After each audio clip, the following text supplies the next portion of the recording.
ബിസ്മില്ലാ അൽഹംദുലില്ലാഹി റബ്ബിൽ ആലമീൻ വൽ ആഖിബത്തു ലിൽ മുത്തഖീന വലാ ഉദ്വാന ഇല്ലാ അലൽ ളാലിമീൻ ഉസല്ലി വ ഉസല്ലിമു അലാ നബിയിന മുഹമ്മദിൻ വഅലാ ആലിഹി വ അസ്ഹാബിഹി അജ്മഈൻ അമ്മാ ബഅദ്. ഇത്തഖുല്ലാഹ ഇബാദല്ലാഹ്. വിസ്ഡം യൂത്ത് ഇസ്ലാമിക് ഓർഗനൈസേഷൻ സംഘടിപ്പിക്കുന്ന ഡയലോഗിൻ്റെ 12ാമത്തെ എഡിഷനാണ് ഇവിടെ സ്വാഗത ഭാഷണത്തിൽ സൂചിപ്പിച്ചതുപോലെ സമയബന്ധിതമായി നമ്മൾ തുടക്കം കുറിക്കുന്നത്.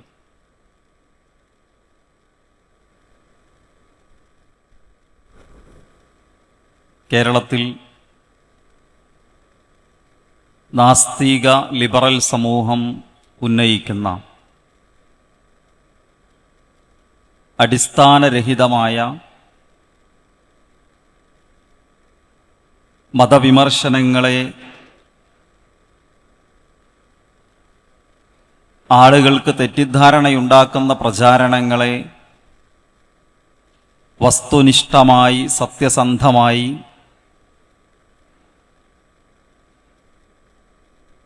പൊതുജനത്തിന് ബോധ്യപ്പെടുത്തി കൊടുക്കുക,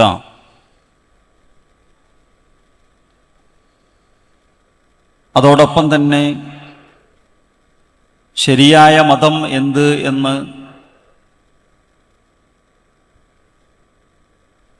സമൂഹത്തിൻ്റെ മുന്നിൽ വ്യക്തതയോടെ അവതരിപ്പിക്കുക എന്നതൊക്കെയാണ് ഡയലോഗ് ഇവിടെ നിർവഹിച്ചു കൊണ്ടിരിക്കുന്നത്.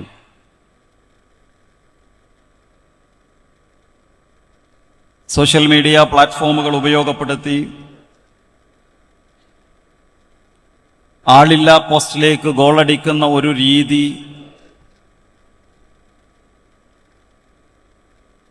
ഇവിടുത്തെ നാസ്തികർക്കുണ്ടായിരുന്നു.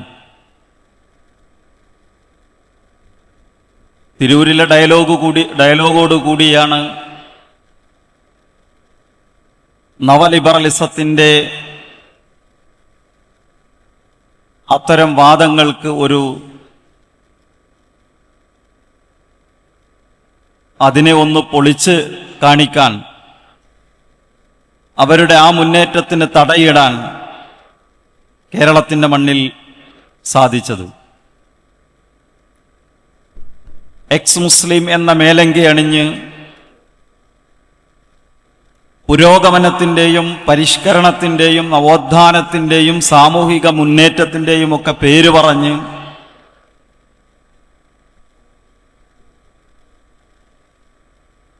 മതത്തെയും മതവിശ്വാസികളെയും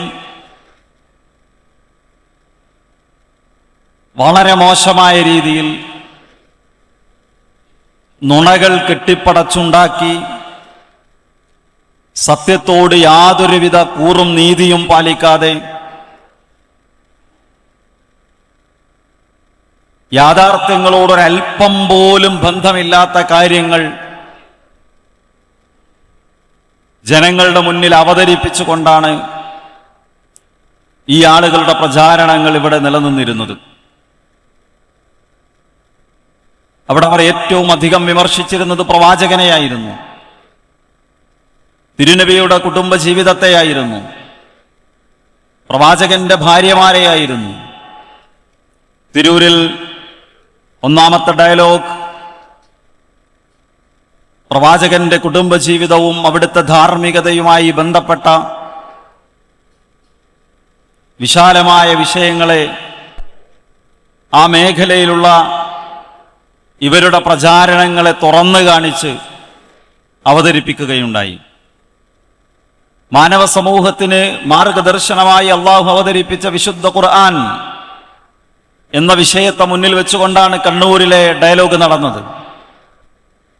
പിന്നീട് കോവിഡ് കാലത്ത് ഹദീസ് അജയ്യം മന്യൂനം എന്ന പ്രവാചക ചര്യയിലെ മഹാത്ഭുതങ്ങളെ, അതിൻ്റെ ദൈവീകതയെ സമൂഹത്തെ പഠിപ്പിക്കുന്ന ഡയലോഗ് നമ്മൾ സംഘടിപ്പിച്ചു. ഇസ്ലാമിൽ ഏറ്റവും അധികം തെറ്റിദ്ധരിപ്പിക്കപ്പെട്ട ഇസ്ലാമോഫോബിയ പ്രചരിപ്പിക്കുന്നതിന് വേണ്ടി ഉപയോഗിച്ചിരുന്ന ജിഹാദ് അതൊരു ഭീകര കഥയല്ല എന്ന തലക്കെട്ടിൽ നിന്നുകൊണ്ട് എന്താണ് ഇസ്ലാമിലെ ജിഹാദ് എന്ന് മനോഹരമായി ഡയലോഗിലൂടെ ഇവിടെ അവതരിപ്പിക്കപ്പെട്ടു. ഇന്ത്യ രാജ്യത്ത് നടക്കുന്ന മതവിശ്വാസികൾക്കെതിരായ ഹെയ്റ്റ് ക്യാമ്പയിൻ, വെറുപ്പ് പ്രചാരണം, വെറുപ്പിന്റെ കഥ കഴിയുന്നു. പട്ടാമ്പിയിലെ ഡയലോഗിന്റെ തലക്കെട്ടതായിരുന്നു. ലിബറൽ ആശയങ്ങൾ മുസ്ലിം ചെറുപ്പക്കാരുടെ മനസ്സുകളെ തെറ്റായ വഴിയിലേക്ക് നയിക്കുമ്പോൾ ലിബറൽ നാട്യങ്ങൾ ഒരു പൊളിച്ചെഴുത്ത് എന്നതായിരുന്നു നിലമ്പൂരിലെ ഡയലോഗ്. പിന്നീട് ചങ്ങരംകുളത്ത്, അരീക്കോട്, നാദാപുരത്ത്, കൊല്ലത്ത് 2 ഓപ്പൺ ഡയലോഗുകൾ ഉൾപ്പെടെയുള്ള ആ ഒരു തുടർച്ചയായ ദഅവാ പ്രവർത്തനങ്ങളുടെ ഭാഗമാണ് മാഷാ അല്ലാഹ് ഇന്ന് നമ്മളിവിടെ ഒത്തുചേർന്നിരിക്കുന്നത്. ഞാൻ എൻ്റെ ആമുഖ ഭാഷണം ദീർഘിപ്പിക്കുന്നില്ല, നമ്മൾ വിഷയാവതരണങ്ങളിലേക്ക് കടക്കണം. ഇവിടെ എത്തിച്ചേർന്നിട്ടുള്ള വിവിധ ഓൺലൈൻ മാധ്യമങ്ങളിലൂടെ ഈ പ്രോഗ്രാമിനെ ശ്രദ്ധിച്ചു കൊണ്ടിരിക്കുന്ന എല്ലാ ആളുകളോടും ആമുഖമായി സൂചിപ്പിക്കാനുള്ളത്, അവസാനം വരെ കേൾക്കാൻ, മനസ്സിലാക്കാൻ, പഠിക്കാൻ ഇന്നത്തെ ഒരു സന്ധ്യാസമയം ഇതിനു വേണ്ടി നിങ്ങൾ നീക്കിവെക്കണം എന്നു മാത്രമാണ് ഈ സന്ദർഭത്തിൽ ഓർമ്മപ്പെടുത്താനുള്ളത്. നമ്മുടെ വിഷയാവതരണങ്ങളിലേക്ക് കടക്കുമ്പോൾ ഒരുപക്ഷേ നിങ്ങൾക്ക് സ്ക്രീനിൽ കാണാൻ കഴിയുന്നുണ്ടായിരിക്കാം, ഒരു മനുഷ്യന്റെ ഒരു ഫുൾ ബോഡി സംരക്ഷിക്കാൻ ഏകദേശം 1.9 കോടി രൂപ. രണ്ടാമത്തത്, ഒരു മനുഷ്യന്റെ ന്യൂറോ പ്രിസർവേഷൻ 70 ലക്ഷം രൂപ. ഒരു പരസ്യമാണ്.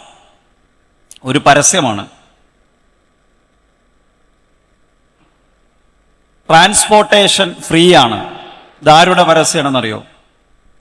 ആൽക്കോർ ലൈഫ് എക്സ്റ്റൻഷൻ ഫൗണ്ടേഷൻ എന്ന് പറയുന്ന അമേരിക്കയിലെ ഒരു സ്ഥാപനത്തിന്റെ പരസ്യമാണ്. എന്താണ് ഇതുകൊണ്ട് ഉദ്ദേശിക്കുന്നത്? മരിച്ചു കഴിഞ്ഞാൽ മനുഷ്യന്റെ മൃതശരീരം ഏകദേശം -200ഓളം 190 അത്ര ഡിഗ്രി സെൽഷ്യസിൽ മരിച്ച മനുഷ്യന്റെ ബോഡി സംരക്ഷിക്കാനുള്ള വിലയാണ്, അതിനുള്ള ഫീസാണ് 1,90,00,000 രൂപ. ഏകദേശം അമേരിക്കയിൽ ഈ സ്ഥാപനത്തിൽ മാത്രം, ഈ ആൽക്കോർ എന്ന് പറയുന്ന ലൈഫ് എക്സ്റ്റൻഷൻ ഫൗണ്ടേഷനിൽ മാത്രം 600ഓളം ശരീരങ്ങൾ അങ്ങനെ സംരക്ഷിക്കപ്പെടുന്നു. 2000 ആളുകൾ ഇതിൽ മെമ്പർഷിപ്പ് രജിസ്റ്റർ ചെയ്തിട്ടുണ്ടെന്നാണ്. അവരുടെ ശരീരം കൂടി സംരക്ഷിക്കണം. എന്തിനു വേണ്ടി?